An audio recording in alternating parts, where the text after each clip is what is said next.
Un objectif. Je voulais devenir l'un des meilleurs joueurs de basketball de tous les temps. Et n'importe quoi d'autre qui était en dehors de ce chemin, je n'avais pas de temps pour ça. À quel âge est-ce que ce but est devenu parfaitement clair pour toi? J'ai fait cet accord avec moi-même quand j'avais 13 ans. À 13 ans? 13 ans, c'est l'accord que j'ai fait. C'était parfaitement clair pour toi. Parfaitement clair. Et d'où est-ce que venait l'inspiration? L'amour du jeu. L'amour du jeu, le challenge. Genre, je regardais Magic jouer, je regardais Michael jouer, et je les voyais faire ces choses incroyables. Et je me disais, est-ce que je peux atteindre ce niveau? Je ne sais pas, mais on va voir. Le basketball, pour moi, était la chose la plus importante. Donc tout ce que je voyais, que ce soit des shows télévisés, des livres que je lisais, des gens à qui je parlais, je prenais toutes ces choses et je les tournais de sorte à faire de moi un meilleur joueur de basketball. Et donc, lorsque vous avez ce point de vue, ensuite, littéralement, le monde devient votre bibliothèque pour vous aider à devenir meilleur dans votre métier.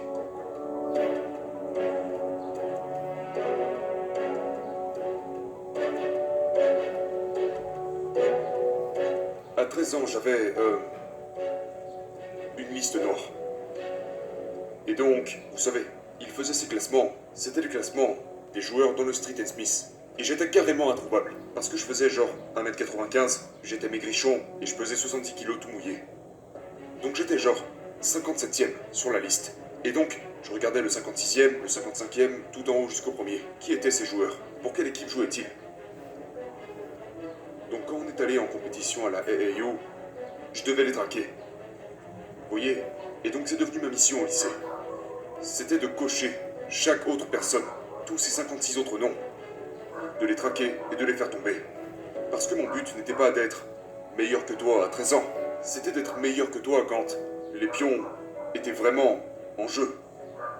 Donc, quand on jouait à 13 ans, je t'évaluais pour voir quelles sont tes forces et tes faiblesses, comment tu approches le jeu, est-ce que tu es stupide à ce sujet, est-ce que tu es maladroit à ce sujet, est-ce que tu es bon juste parce que tu es plus grand et plus fort que les autres, ok, ou c'était en vrai tes pensées et tes compétences que tu mettais en avant. Et quand je jouais sur mes faiblesses. Je ne jouais pas sur mes forces, je jouais sur mes faiblesses. Parce que quand vous jouez en summer basketball, il y a tellement de matchs. Il n'y a pas beaucoup de travail de compétences à effectuer, donc quand est-ce que vous vous améliorez? Quand vous jouez dans des situations de compétition, vous jouez seulement sur vos forces. Pourquoi? Parce que vous voulez gagner. Ok, donc ce que je faisais, je travaillais sur les choses sur lesquelles j'étais faible pendant ces matchs. Ok, donc j'avais une stratégie. Ensuite, si on accélère à mes 17 ans, bah mon jeu était complètement équilibré. Et ce joueur de 13 ans, que je voyais à 13 ans, fait toujours les mêmes conneries à 17 ans. Maintenant, il a un problème.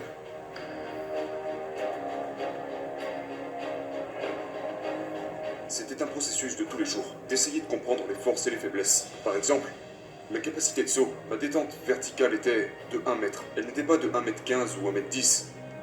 Mes mains sont grandes, mais elles ne sont pas énormes. Ok, donc tu dois trouver des moyens de les renforcer. Pour que tes mains soient assez fortes pour être capable d'attraper la balle et de faire toutes les choses que tu dois faire. La rapidité.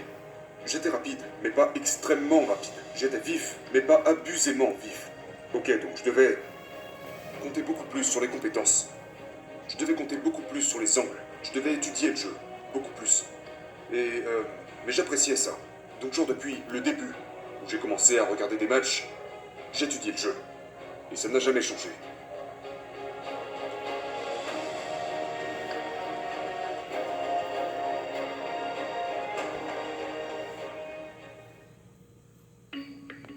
Et ensuite, en étudiant en dehors de ça, en regardant différentes industries, en regardant des chefs, des auteurs, des acteurs, et comment ils entrent dans le personnage, et ensuite comment ils se maintiennent dans cet état mental. Donc, en regardant différentes industries, en regardant la nature elle-même, et en apprenant de ça, et comment on pouvait incorporer ça dans le jeu, c'était beaucoup d'études. J'ai adhéré à la méditation. J'ai adhéré à la connexion plus profonde qui existe au sein du jeu. Et donc quand vous regardez nos équipes, on n'est jamais secoué. Jamais.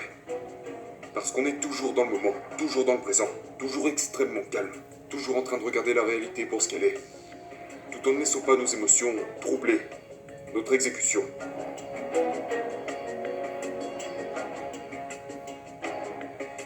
C'est une bonne séparation pour moi, vous savez, mentalement, d'être capable de me mettre dans un endroit où, à l'entraînement, ou quand je m'entraîne, ou pendant des matchs, je change mon esprit en quelque chose d'autre.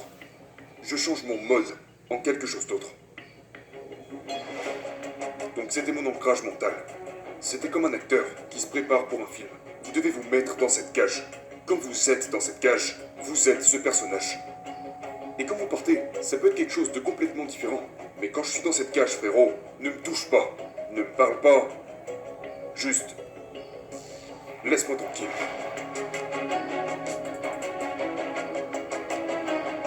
Si je suis un de tes potes de lycée, ou si je suis un de tes cousins, qu'est-il arrivé à notre relation? Comment est-ce que cela gravitait quand tu es entré dans la ligue et tu es déterminé à devenir le meilleur? Tu es déterminé à devenir l'un des meilleurs. Qu'est-ce qui arrive à notre relation? Elle en souffre. Elle en souffre? Oh oui, ok. Oui, parce que tu comprenais ça, t'étais d'accord avec ça. Oui, oui. Et les gens qui vous aiment, comme les amis et la famille, ils savent ça à propos de vous. Donc ils vous laissent être vous.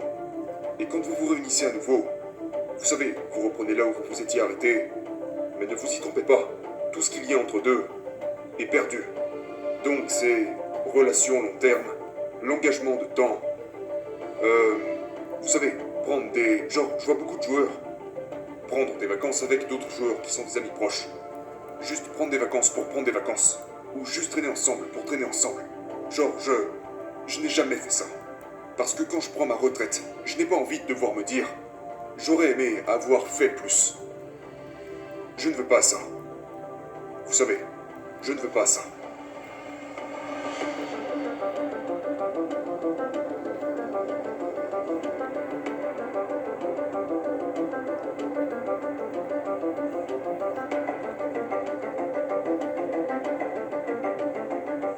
Peux-tu nous parler un peu de qu'est-ce que la Mamba Mentality représente? C'est quelque chose qui s'est développé au cours des... Je ne dirais pas au cours des 20 dernières années, mais qui se développe depuis 35 ans, depuis que tu es tout gamin. Eh bien, je veux dire, dans l'ensemble, l'idée est vraiment très simple. Vous savez, la Mamba Mentality signifie simplement essayer d'être la meilleure version de soi-même. Voilà ce que représente cette mentalité. Ce qui veut dire que chaque jour, vous essayez de devenir meilleur. C'est une quête constante, une quête qui n'a pas de fin. Donc, si ton travail c'est d'essayer de devenir le meilleur basketteur que tu puisses devenir, ok? Pour faire ça, tu dois pratiquer, tu dois t'entraîner. Ok, tu veux t'entraîner autant que possible, aussi souvent que possible. Donc si tu te lèves à 10h du matin, et tu t'entraînes à 11h, ok? Midi, disons midi, tu t'entraînes à midi, tu t'entraînes pendant 2 heures, de midi à 2, tu dois laisser ton corps récupérer, donc tu manges, récupères, peu importe, et t'y retournes. Tu retournes t'entraîner à 18h. Tu t'entraînes de 18h à 20h. Et maintenant, tu rentres à la maison, tu te douches, tu manges, tu vas au lit, tu te lèves et tu remets ça, ok, ça fait 2 séances. Maintenant, imagine que tu te lèves à 3h et que tu t'entraînes à 4h, de 4 à 6, puis tu rentres à la maison, t'es jeune, te relaxes, etc. Maintenant, t'es de retour encore une fois, de 9 à 11, ok, tu te reposes. Maintenant, t'es de retour encore une fois, de 14 à 16, et maintenant, t'es de retour encore une fois, de 19 à 21. Regardez combien d'entraînements de plus j'ai fait en commençant simplement à 4h.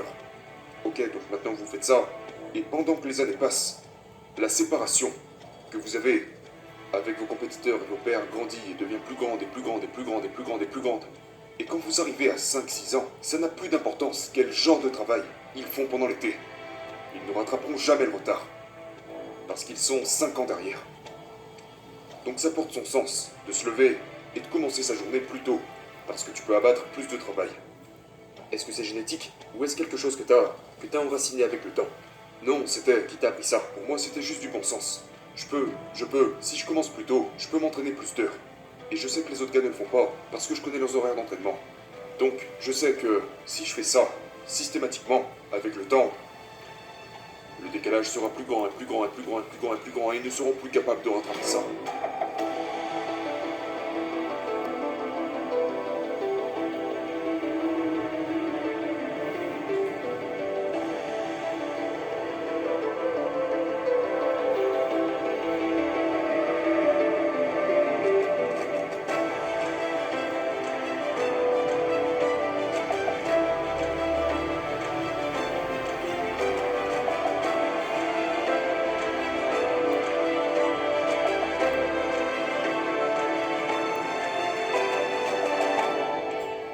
C'est juste la question de qu'est-ce qui est important pour vous?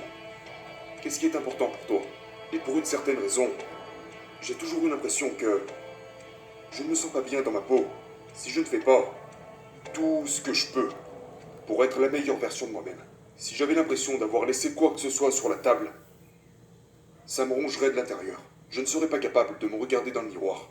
Ok, donc, la raison pour laquelle je peux prendre ma retraite maintenant et être complètement à l'aise à propos de ça est parce que je sais que j'ai fait tout ce que je pouvais faire pour être le meilleur basketteur que je pouvais être.